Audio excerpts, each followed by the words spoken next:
Okay, so what happens if there is an outbreak for a given team? If a position group is decimated by COVID-19 positives, what powers will the commissioner have to step in and provide relief? To postpone, to cancel, to suspend play. Sean Payton acknowledged earlier this week he believes games will be suspended, and he specifically tied it to position groups being wiped out on a given team. Peter flagged this issue in Football Morning in America earlier this week. Peter, let's talk about this. The logistics, the standards, the fairness or lack thereof. And we're already being conditioned to accept the fact that competitive balance goes out the window this year. We're going to have to tolerate things like some teams having fans, some teams not having fans. But the idea that there will be the possibility of pulling the plug on a given game, I really do think it's critical that there be a clear standard that everyone feels good about and understands. Because you could have some teams thinking, wait a minute, we should have gotten a dispensation for today. We didn't. Another team did. Let's kind of talk through how that all would happen if the commissioner does have this power to, on a per-game basis, say, this team isn't ready to go today. Yeah, I think this is something that is in very preliminary discussion. One of the things that I had heard is that Roger Goodell was asking those close to him around the NFL, certainly members of the competition committee, some owners, maybe all owners, give me your ideas, in case there's an outbreak on a team. What do we do? And that is where the idea of, Mike, remember back in April or May when we talked about the portability of the schedule and the ability of the NFL to basically move the schedule, perhaps complete weeks, move the schedule, into later in the year. And that is where I think he's going to have the flexibility and the wherewithal, if he chooses to, if he feels that there's a real competitive imbalance. And I use the example of if on Thursday a team's entire offensive line or 4 of the 5 offensive linemen test positive, he has to have the ability, at least I believe, to say, okay, we're not going to allow this team to take the field this week, and we're going to move that game that they're playing into a new week 18, which would be played, on Sunday, January 10, the week after the regular season ends, which was supposed to be the big wild card weekend. You delay the wild card weekend 1 week, and then you play whatever games you might need to play in that other window. Now, that leads to this question. Well, what if this outbreak is 15 people and it's going to be 2 or 3 weeks? Well, I've also heard that it's possible that a consideration could be made that this would be a year where every team doesn't play 16 games.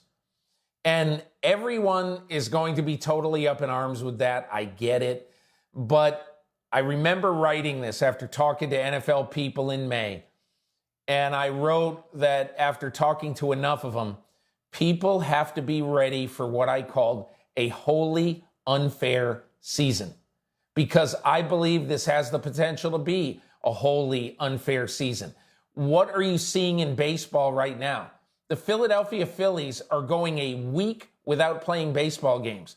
They're not making up every one of those games. Instead of playing 60, they might play 57 or whatever. And so my whole point is that's not the biggest disaster in the world, okay? So if Team X plays 14 games and Team Y and Team Z play 15 or however it works out, and everybody else plays 16, get over it. That's the way life goes this year. Well, and I agree with that it may be a necessity. I think it's one of the reasons why we've seen the commissioner pivot in recent days from saying that the commitment is to play a full season to playing a complete season, because complete means I The don't season know is what that complete. means. Here is the Super Bowl trophy. It means here's the trophy. 1982 was a complete season. They only played 9 regular season games because of the strike. And this is what it's got that 1982 feel. It's got the 87 feel. Even though the replacements won't take over the league for 3 weeks, these replacement players are going to be constantly bubbling into rosters, and who knows how good any of these guys are when they're lined up next to NFL caliber talent. And it's going to feel probably a little bit like 1943 when the Steelers and the Eagles had to combine forces due to World War II, and the Cleveland Rams suspended play for a full year because they didn't have enough guys, and guys were working 40 hours a week in factories with assignments to help the war effort while they were also playing football. So it's going to be a strange year. If the alternative is don't play at all, I say let's give it a try and see what happens. But I really do feel like that let's see what happens vibe is a real thing. The NFL's embraced it. And, Peter, you mentioned the way the schedule is set up, and I want to underscore this. I believe they are committed to going forward with week 1. And because they aren't playing preseason games and because they are in this mini bubble team by team, it creates a greater likelihood that we will see week 1. But then week 2, week 3, week 4, who knows? Every game, week 2, involves teams that have their byes the same week. So to your point, if we're just going to postpone some of them, they very easily get nestled into the bye weeks that those teams would have otherwise had, or you could just pull the plug on the whole week and say, we'll see you week 3 or week 4 or week 5, because weeks 3 and 4, no divisional games. They could be scrapped or they could be tacked on to the end of the season. So there's a lot of flexibility built into the schedule. I firmly believe that we're going forward with week 1. It's going to be, let's go with week 1, and then we'll take a step back and wait and see how many positives pop up.